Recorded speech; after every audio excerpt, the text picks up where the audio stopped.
ദൈവത്തിൻ്റെ അതിപരിശുദ്ധ നാമം മഹത്വപ്പെടുമാറാകട്ടെ. നമ്മളിന്ന് വായിക്കുന്നത് വിശുദ്ധ ലൂക്കോസിൻ്റെ സുവിശേഷം 4-ാം അധ്യായം 13-ാമത്തെ വാക്യം. അപ്പോൾ പിശാച് പ്രലോഭനങ്ങളെല്ലാം അവസാനിപ്പിച്ച് നിശ്ചിത കാലത്തേക്ക് അവനെ വിട്ടുപോയി. പരിശുദ്ധ തൃത്വ ദൈവത്തിന് സ്തുതി. നമ്മൾ കാണുകയാണ് പരിശുദ്ധാത്മാവിൻ്റെ നിറവിൽ വിജനതയിലേക്ക്, മരുഭൂമിയിലേക്ക് ഒറ്റയ്ക്ക് നടന്നു നീങ്ങിയ യേശു. തിരുവെഴുത്തുകളിൽ നമ്മൾ കാണുന്നുണ്ട് വിജന പ്രദേശങ്ങൾ, പ്രത്യേകിച്ച് മരുഭൂമി. അവ സാത്താൻ്റെ ആവാസ കേന്ദ്രങ്ങളായിട്ടാണ് എഴുതപ്പെട്ടിരിക്കുന്നത്. വിജനതയിൽ, ഒറ്റപ്പെടലിൻ്റെ നടുവിൽ സാത്താന് നമ്മളെ ആക്രമിക്കുവാൻ പറ്റിയ സമയം. ഇംഗ്ലീഷിൽ നമ്മൾ എപ്പോഴും പറയുന്ന "An idle mind is the devil's workshop" എന്ന ആ ഒരു ചൊല്ല്. പിശാചിന് നമ്മെ ഭരിക്കുവാൻ, നമ്മുടെ ജീവിതത്തിൽ ആവശ്യമില്ലാതെ ഇടപെടുവാൻ സാധിക്കുന്ന സമയമാണ്.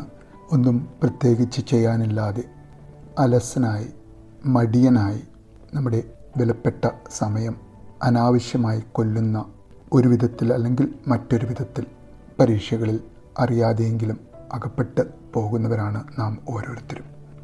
ഇവിടെ യേശുവിനും തൻ്റെ ഒറ്റപ്പെടലിൻ്റെ ആ വിജനതയുടെ സന്ദർഭത്തിൽ പിശാച് പരീക്ഷിക്കുകയാണ്.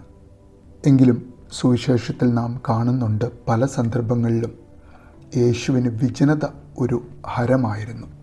തൻ്റെ പ്രധാന പ്രവർത്തനങ്ങളോടും അത്ഭുതങ്ങളോടുമൊക്കെ ചേർന്ന് യേശു വിജനതയിലേക്ക് നടന്നു നീങ്ങുന്നതും ആ വിജനത യേശുവിന് പരീക്ഷകളും പ്രാർത്ഥനകളും ആയിരുന്നു.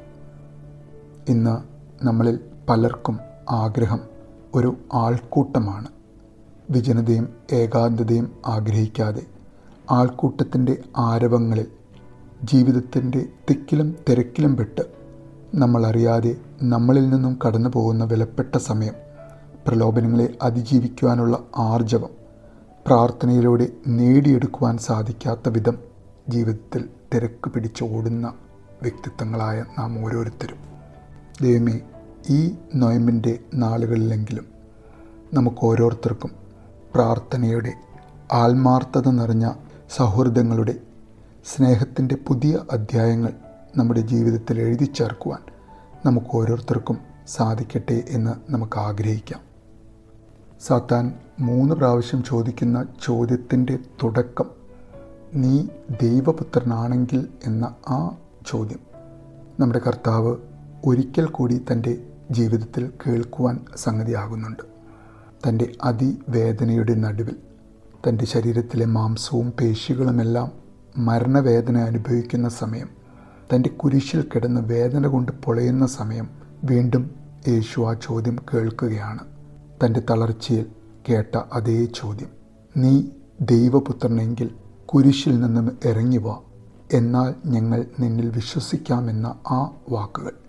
എന്നാൽ യേശുവിനെ, ലോകത്തിൻ്റെ പാപം ചുമക്കുന്ന ദൈവത്തിൻ്റെ കുഞ്ഞാടിനെ, തൻ്റെ പിതാവ് ഒരുക്കിയിരിക്കുന്ന മഹത്വത്തിൻ്റെ ഉയർപ്പിലേക്കായി ആ വേദനയിൽ തൻ്റെ പ്രാണനെ പിതാവാം ദൈവത്തിന് സമർപ്പിക്കേണ്ടിയിരിക്കുന്നു. എന്നാൽ ഉയർപ്പിൻ്റെ മഹത്വം മനസ്സിലാക്കുവാൻ സാധിക്കാതിരിക്കുന്ന, ഉയർത്തെഴുന്നേറ്റവൻ്റെ സ്നേഹിതനല്ലാത്ത നാം ഓരോരുത്തരും ഇന്നും ഒരുപക്ഷെ "നീ ദൈവപുത്രനെങ്കിൽ" എന്ന് ചോദിക്കുന്ന സാത്താൻ്റെ മക്കളാകുന്നുണ്ടോ? ദൈവമേ, ഞങ്ങൾ അങ്ങനെ ആവാതിരിക്കാൻ അവൻ്റെ ഉയർപ്പിൻ്റെ മഹത്വം ഉൾക്കൊണ്ട്, അവൻ അനുഭവിച്ച ഉപവാസത്തിലും അവൻ്റെ കഷ്ടപ്പാടിലും അവൻ്റെ മരണത്തിലും നമുക്കും അവനോട് ചേർന്ന് നടക്കുവാൻ ഈ വിശുദ്ധ 50 നൊയമ്പിൻ്റെ ദിവസങ്ങൾ മുഖാന്തരമാകട്ടെ എന്ന് നമുക്ക് പ്രാർത്ഥിക്കാം.